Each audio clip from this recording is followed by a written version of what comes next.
Be generous by nature. Don't be a mean person. Think with far-sightedness.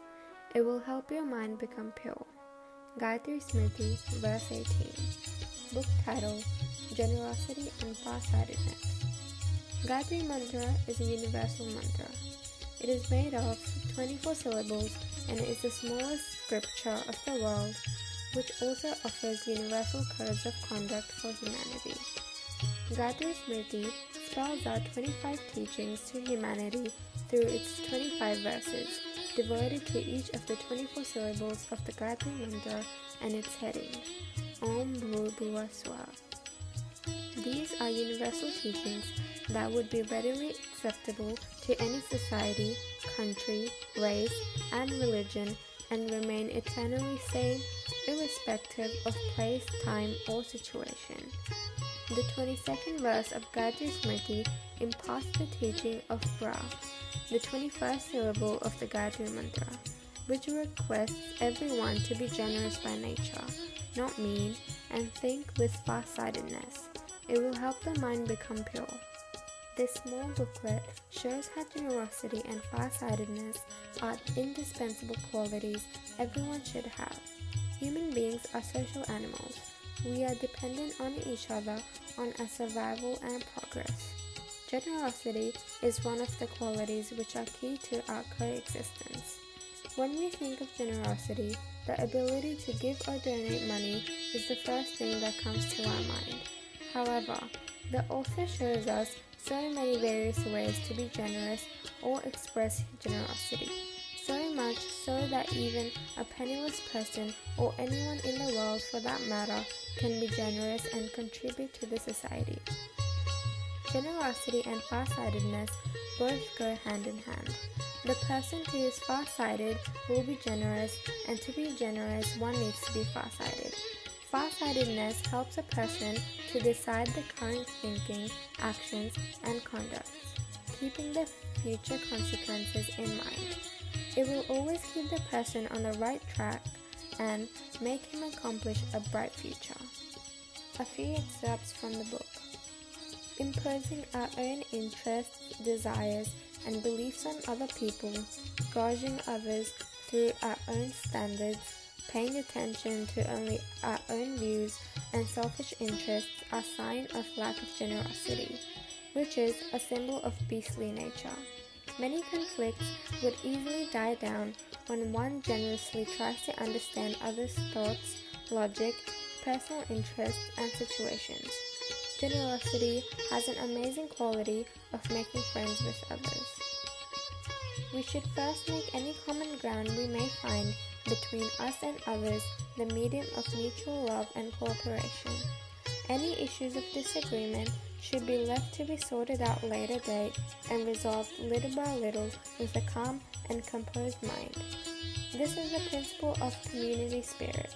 A stubborn, arrogant, egoistic, and narrow-minded person would often fail to resolve complexities and to get cooperation from others.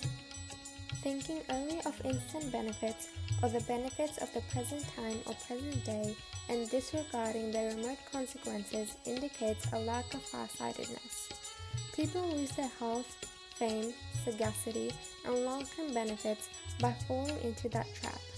Many foolish individuals miss out on long-term benefits by opting for instant benefits and thus fall prey to illness, untimely death, poverty, defamation, hatred, and downfall. Those who care about the future would properly use their current time and resources. Setting the goal and making constant efforts to achieve it is the sure path to success.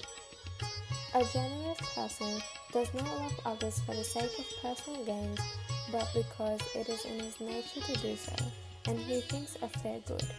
Love together with generosity become manifest as a real service to humanity. This kind of love becomes revealed in its divine manifestation. When thoughts of generosity become second nature to someone, or in other words, they influence not only his or her conscious mind, but also the subconscious mind. They will also have a favorable influence on young children and other relatives.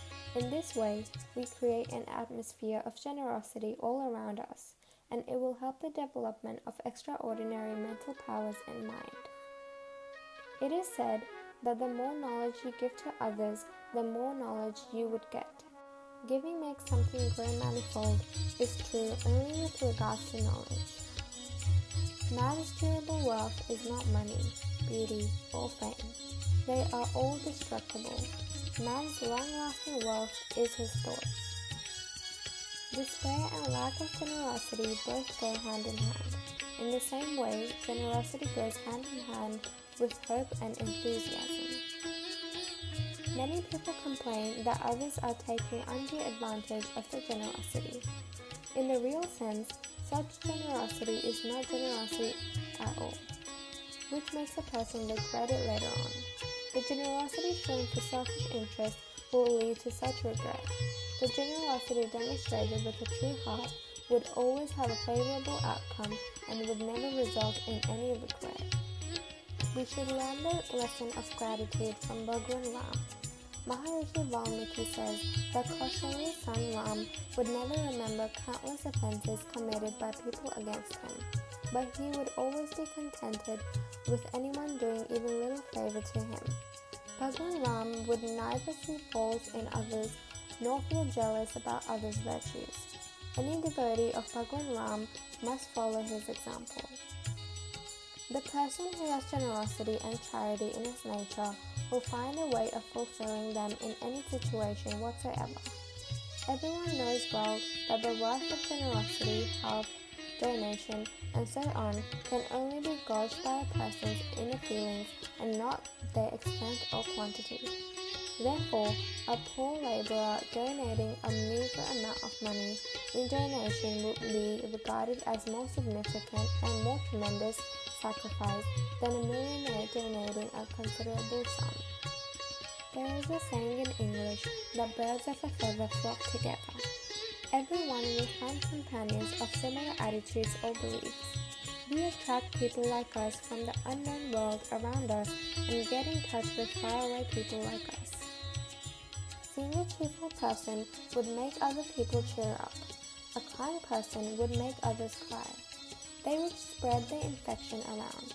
Those who are happy will make other people happy. Those who are sad will make other people unhappy. Therefore, it will be an excellent service making even one person happy in the whole world. It is actually an increasing hopefulness and renunciation of a self-centered attitude that helps to make the mind feel cheerful, not riches or amassing wealth. A generous person will always have the best wishes and blessings of the majority. Such a person would have the sympathy of people and wouldn't lose respect even if he or she gets into trouble due to some reason or becomes impoverished. Therefore, every person should conduct themselves with generosity in their thinking, actions, and conduct. They should always be careful that they would benefit others and not cause any physical or mental agony. A few topics covered in the book are generosity and far-Sightedness. Generosity, a great virtue. A poor person can also be generous. Generosity in finding goodness in others. The evil of narrow-mindedness. The adverse effects of religious intolerance. Conducting oneself with generosity. Generosity on dependents and needy. The doer of far-Sightedness. And generosity, a divine blessing.